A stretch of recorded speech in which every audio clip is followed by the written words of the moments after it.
तैसी दोन्हीही मते सुचिती एका कारणाते, परी उपस्थिते योग्य ते अधीन असे. तर आता पाहूया या ओळीचा अर्थ काय आहे. तर त्याप्रमाणे ज्ञानयोग व कर्मयोग हे जरी दोन मार्ग आहेत तरी त्या दोन्हीचे साध्य एकच आहे. म्हणजेच त्या दोन्हीचे हेतू एकच आहे, पण त्याचे आचरण करणे हे करणाऱ्याच्या योग्यतेवर अवलंबून आहे. अर्जुनाच्या भाषणाने श्रीकृष्ण चकित झाले. ते म्हणाले, निष्काम कर्मयोग सांगताना ज्ञानयोगाची महती स्पष्ट केली आहे. ज्याचे ज्ञानी लोक आचरण करतात त्याला ज्ञानयोग म्हणायचे. त्याने परमात्मा स्वरूपाची तन्मयता प्राप्त होते. कर्मयोगाने साधक परमगती प्राप्त होतात, पण त्याला वेळ लागतो. हे दोन मार्ग जरी भिन्न असले तरी ते शेवटी एका ठिकाणी मिळतात. तयार असलेल्या व तयार होणाऱ्या जीवनात तृप्ती ही असतेच. पूर्वेकडून व पश्चिमेकडून वाहत येणाऱ्या नद्या वेगवेगळ्या दिसतात, पण शेवटी त्या समुद्रास मिळून एकच होतात. ज्ञानयोग व कर्मयोग ही दोन्ही भिन्न वाटत असले तरी त्याचे साध्य एकच आहे.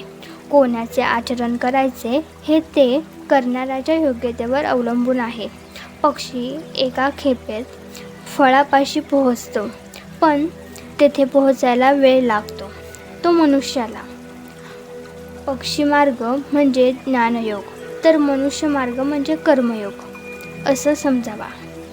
मला खात्री आहे की आता तुम्हाला याचा अर्थ कळाला असेल. तर पहिलं तीराला जायचे तर नावेचा आधार घ्यावा लागतो. भोजन करायचे तर स्वयंपाक करावा लागतो व तो अन्नाद्वारे खावा लागतो.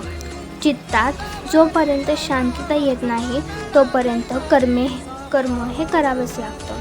आत्मतृप्ती झाली की कर्म आपोआपच थांबते. कर्म करायचे टाकले म्हणजे आत्मत्याग होतो, म्हणजेच कर्मत्याग होतो. असे नाही, कर्मत्याग केला तरी इंद्रिये स्वभाव बदलत नाहीत. स्वस्थ वाटले तरी प्राण व अपान वायूची गती चालूच असते. बुद्धी कल्पनाविलास करीतच राहते. तहान भूक लागतच राहते. निद्रा व जागृती चालूच राहते. कर्म हे परतंत्र असते. तर आता पाहूया आपण पुढील ओळीचा अर्थ. कर्मपराधीनपणे निपजतसे प्रकृती गुणे, येरी धनी मोकली अंतःकरणे वाहिजे वाया. तरी आता पाहूया याचा अर्थ. कर्म हे परतंत्र असल्यामुळे ते प्रकृतीच्या गुणांनुसार उत्पन्न होत असते. हे आपण मागच्या ओळीमध्ये पाहिले. जर पाहिले नसेल तर तुम्ही मागचा व्हिडिओ पाहू शकता. म्हणून मी कर्म करेन अथवा कर्म टाकेल असा अंतःकरणात अभिमान बाळगणे हे व्यर्थच आहे. भगवंत म्हणतात, कर्म वाचून आपल्याला एक क्षणभर देखील राहता येत नाही. निद्रा हे जरी कर्म असले तरी ते हे पहा, जागृती, सुसुप्ती, निद्रा या कोणत्या ना कोणत्या अवस्थेत मनुष्याला कर्म करावेच लागते. माणसाची प्रकृती त्रिगुणात्मक आहे. ज्यापर्यंत देह आहे तोपर्यंत त्रिगुणात्मक प्रकृती राहणारच. हा पंचमहाभूतांचा देह राहणार तोपर्यंत या त्रिगुणात्मक प्रकृतीचा संग राहणारच. कोणी कर्मे करायचे नाही करायचे असे म्हटलं तरी त्याची देहाची कर्मे चालूच राहणार. त्यामुळे कर्म हे करावंच लागतं. त्याला फक्त डोळे ज्ञानाचे हवेत, अंतःकरण भक्तीचे हवे. जोपर्यंत शरीराचा आश्रय आहे तोपर्यंत मी कर्म करीन अथवा टाकेन असे म्हणणे मूर्खपणाचे आहे. कारण कर्म हे स्वभावतः गुणांच्या अधीन आहे. कर्माचरण झाल्यापासून चित्त शुद्ध होत नाही. चित्तशुद्धी झाल्यापासून खरा संन्यास संभवत नाही. केवळ आत्मत्याग हे ज्ञानाचे लक्षण नव्हे, कारण कर्म हे माणसाला स्वभावसिद्ध आहे.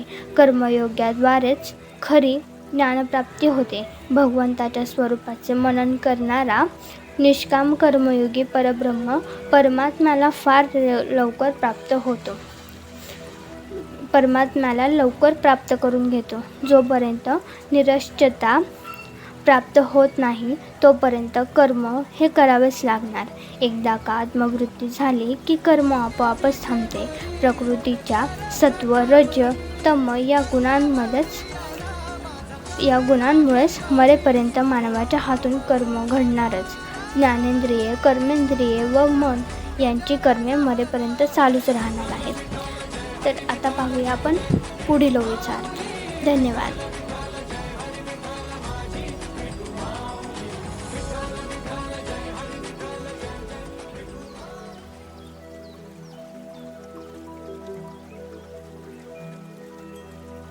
काही नाती अशी असतात की ज्यांना जोडता जोडता माणसं स्वतः मोडून जातात.